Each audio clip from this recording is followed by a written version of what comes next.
folks, Jonathan here. Before we do this engine startup, and don't get me wrong, I'm not done yet, but I will be done by the time this video is posted. I just want to say a couple things. First, of course, I appreciate everybody watching, and you know, this is just something that I just wanted to do for a long time, and I'm really bad about it. I get something in my head, and I just keep working with it, and you know, driving around running the wreckers and towing in the rollback. You know, you got plenty of time to be thinking about stuff anyway. But when I started this YouTube channel, you know, I definitely didn't. I didn't start it. I didn't plan to make any money because I honestly didn't know that you could make money yet. And you know, my son bought me the camera, and I just, you know, he told me I needed to do it, and I just started doing it. And anyway, you know, that's why it was well over a year and, you know, 1,000 subscribers, I think, before I even monetized. And I done that because Musty told me, Musty One said I would get more subscribers. And you know, my thing is you know, I grew up really poor and didn't have any money or anything, and my parents didn't, and you know, I don't blame them for that. But the thing is I never let it stop me from doing what I wanted to do when it came to, you know, having a fast car or you know, work trucks or whatever. And you know, if you're motivated enough and you want to do something, you just do it. You know, you don't listen to what nobody else says. And you know, when I built my first wrecker, I think I was 22 years old, and everybody told me, you know, that you can't get on rotation. And I'm talking about the other wrecker services and the other, you know, the garages and stuff said, well, you can't get on rotation with a homemade wrecker. It's got to be rated by the manufacturer to be an 8-ton, you know, boom, and which is pick up 16,000 pounds. And of course, that's fully in. That's not fully extended. But I figured it this way: if I built it myself, I was the manufacturer, so I could rate it what I wanted, and that's what I done. When Highway Patrol came out and done the first inspection for me to get on rotation, you know, I was you know, 22 years old and scared, not sure whether I was going to get on or not, you know, and it was all about feeding the family, so I mean, I really needed it. And you know, I was able to actually to get on, and they didn't give me any trouble whatsoever. I mean, the wrecker was fully hydraulic and hydraulic wheel lift, and looked as good as any factory wrecker that was out there running. And so one thing about it is you can't listen to people. You know, you do what you want to do. And you know, so I guess part of the best part of it is proving them wrong, because you know, it's been a long time, and I'm still building trucks and running wreckers on rotation, and you know, even homemade stuff. And I've had tags made, and you know, it's not a big deal. You know, there's some unsafe stuff out there, but I don't plan to build anything unsafe anyway. Never had a problem.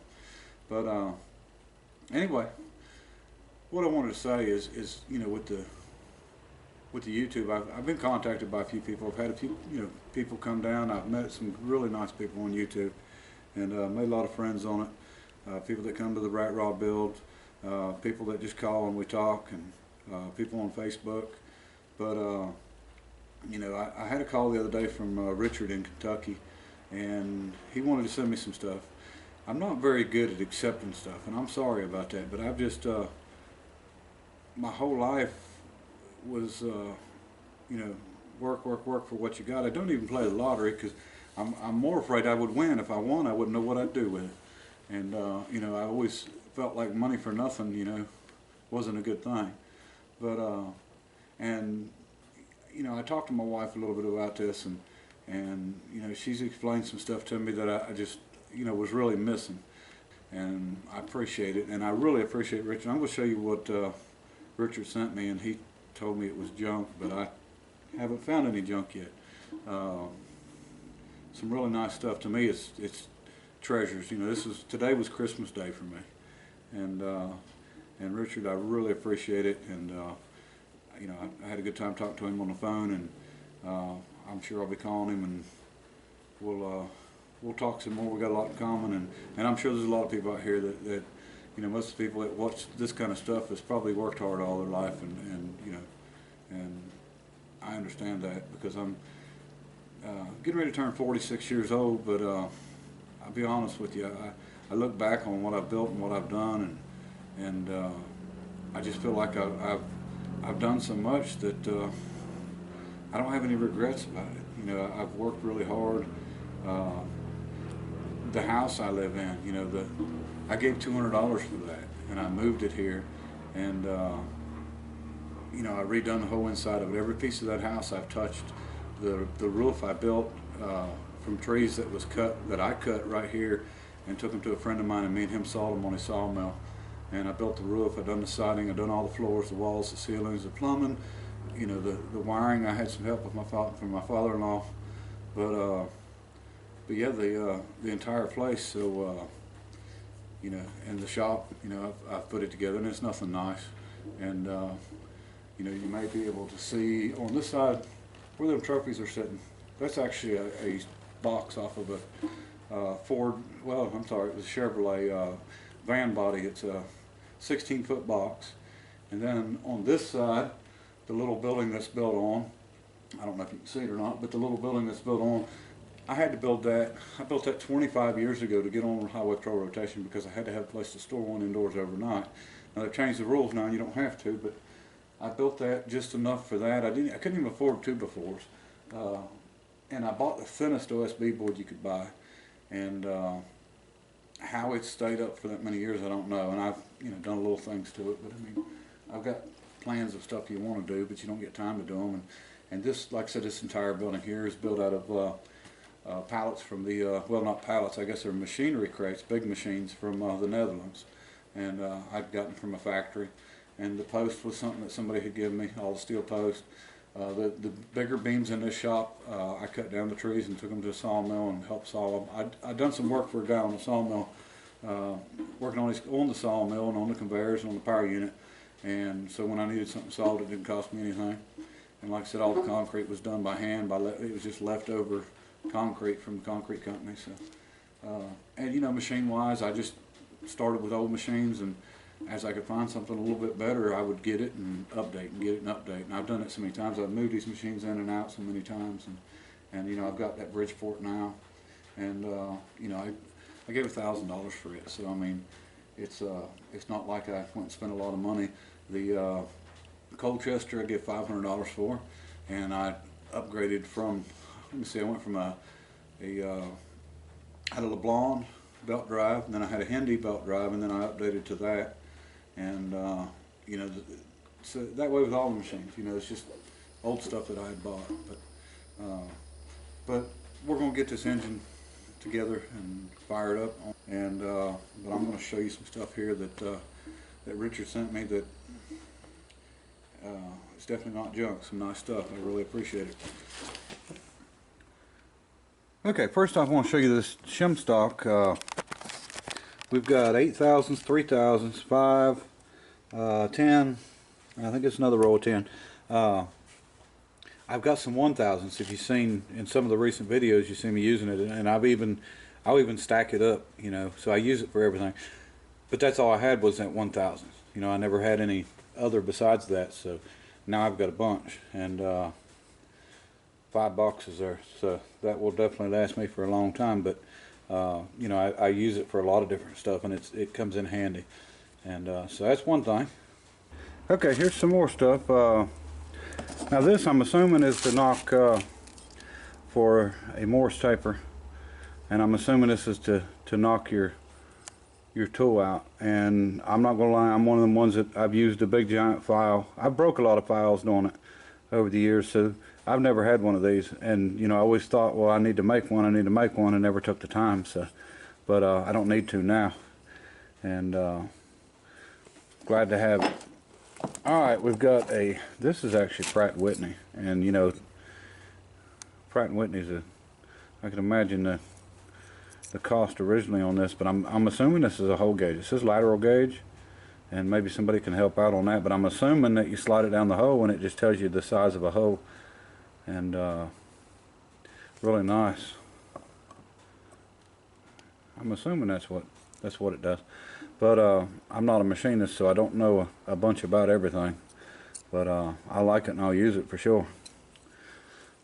And let me see, 2 micrometers, a 1 to 2 and a 2 to 3, and I have, before today, of course, I've owned one mic, and it's a 1 to 2 like this. So you know, I'll use it. You know, one thing about it, you see some machines and stuff around here. I just don't have much for tooling whatsoever. So, you know, anything I get a hold of, I like to save. Every once in a while, when Jerry the Junk Man, you know, comes up with some stuff, he'll have a little bit of machining stuff in there, and I'll grab it. And these are I guess they're called snap gauges, inside hole for checking the size, and they always come in handy. And plumb bobs, and we can definitely use them, especially we're getting ready to build a motorcycle frame. So that will be nice. I've got a jig that I made, you know, years back to sort of build a frame for a motorized bike or an old, you know, lightweight motorcycle, and them will come in real handy for dropping from center points down. And of course you'll see them more. And a couple magnets for dial indicators. You know, I've only got 2 dial indicators, and they're both on magnet basis, and I think I'm going to do some swapping around because I sort of like these ones better. And but anyway, I'll show you some more. Okay, what we got here, I guess these are stereo, and I'm assuming that these are adjustable parallels. And you believe it or not, I don't even have a set of parallels. The only thing, I'm usually using 1-inch high-speed steel, which was pieces that was, you know, they're basically for making tools for the lathe, and I'll use them and block up under them, and wood and anything else I can find. So I always wanted to buy, you know, a full set of parallels, but these are adjustable, where you just slide them per height, and I really like that. And they're Starrett, so they're, you know, a good brand. So I'll definitely use them in the vise. And let me see, small hole gauge set from Starrett. Now I know the little snap gauge, these other ones I wasn't familiar with, but I checked them out and I see exactly, you know, how they work. It's pretty neat the way you can you go in there and it just expands them out. You can check a hole size with them. So we'll definitely use them too for measuring small holes. I'm like a kid in a candy store here. And then we've got some pieces. We're missing the holder, but I've actually got one, and I'm sure these will fit in. So these can go with my other, well, it's I use it for center. They call it a wiggler, but I always use it for a center finder because that's, you know, that's all I've ever had to find centers with. And so I'll definitely use these. And these we just actually discussed on the phone. These is made by Case, but it's not Case the tractor company. It's Case Institute of Technology, and these are actually machinist jacks, man, and they are smooth, really nice working jacks. I really like them. I'll definitely use them. And I actually had a place where I could have used this the other day, and I was using a bolt with a let me see, I'm sure it's laying here close somewhere, but I was using a bolt with one of the long 1/2-inch nuts, you know, the kind that you hold threaded rod together. I had it on the bottom of the bolt and was actually using it to do an adjustment to hold a piece up. So that's great.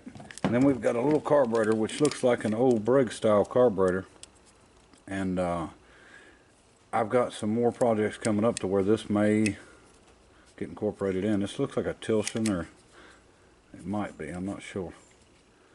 But either way, you know, this being an updraft and you know, a small carburetor like that, I'm always looking for them all the time. And it's nice that it's got the high-speed fuel adjustment here, because, you know, a lot of carburetors don't have that.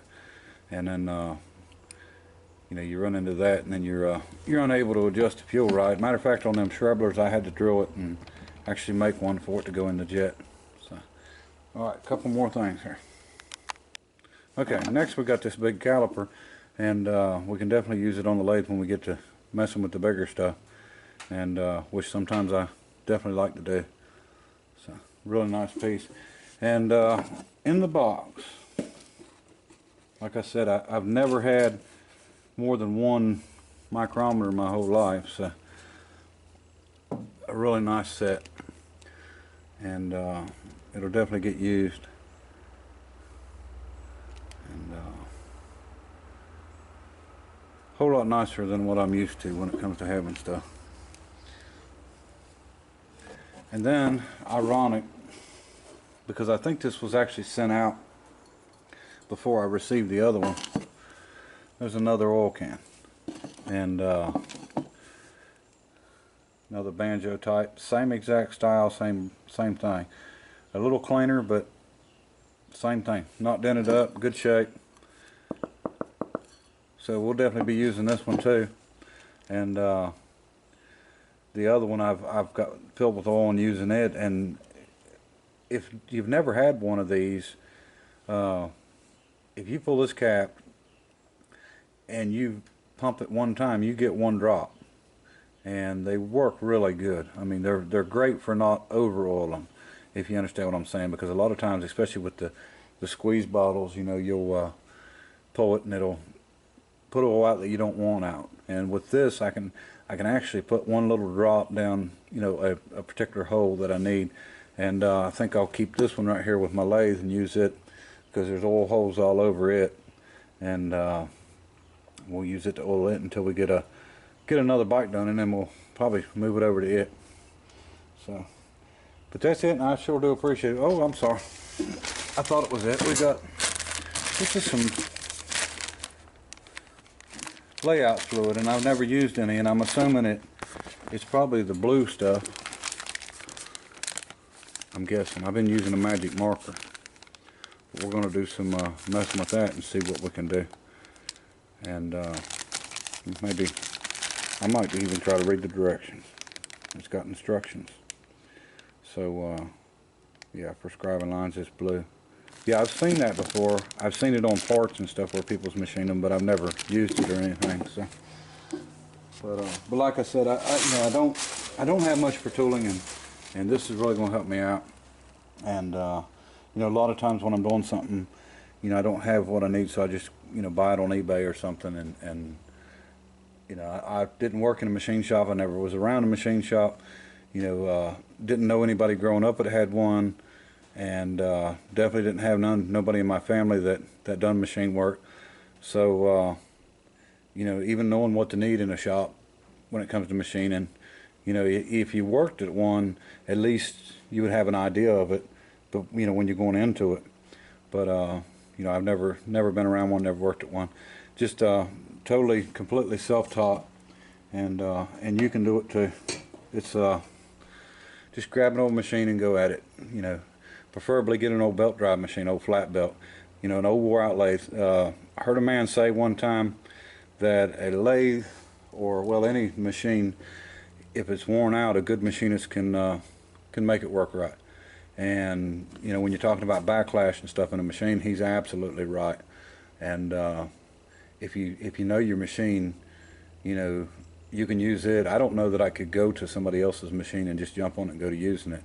And you know, all the little stuff, I know mine really well.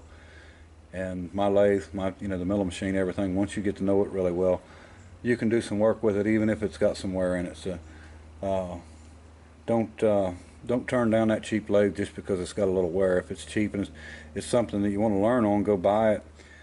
You know, learn on it. If it's got a flat belt, that's all the better, because you won't overdo it. It'll slip before, you know.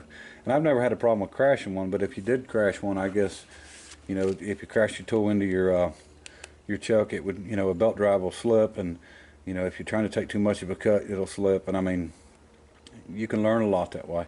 And if you can find a lathe for, you know, $100, $200, an old cheap one, you know, a lot of work and labor into moving it, but once you get it moved and using, you can update later. And you know, there's always going to be somebody out there that wants to buy a $100 lathe or $200 lathe. You can always resell.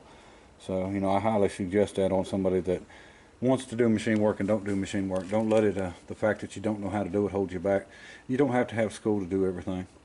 You know, I don't like telling lies, but I went to get a job one time, and I really needed a job. The company I worked for went out of business, and I they asked me if I'd ever worked on a golf cart before, and of course, absolutely, I've worked on them. And of course, I never had, but they hired me, and I jumped right in there. And as far as they knew, I'd worked on them forever. So, you know, sometimes you gotta do a little something to do it, but you can't be afraid to jump into anything. Video probably longer than anybody wants to watch. So, all right, and thanks again, Richard.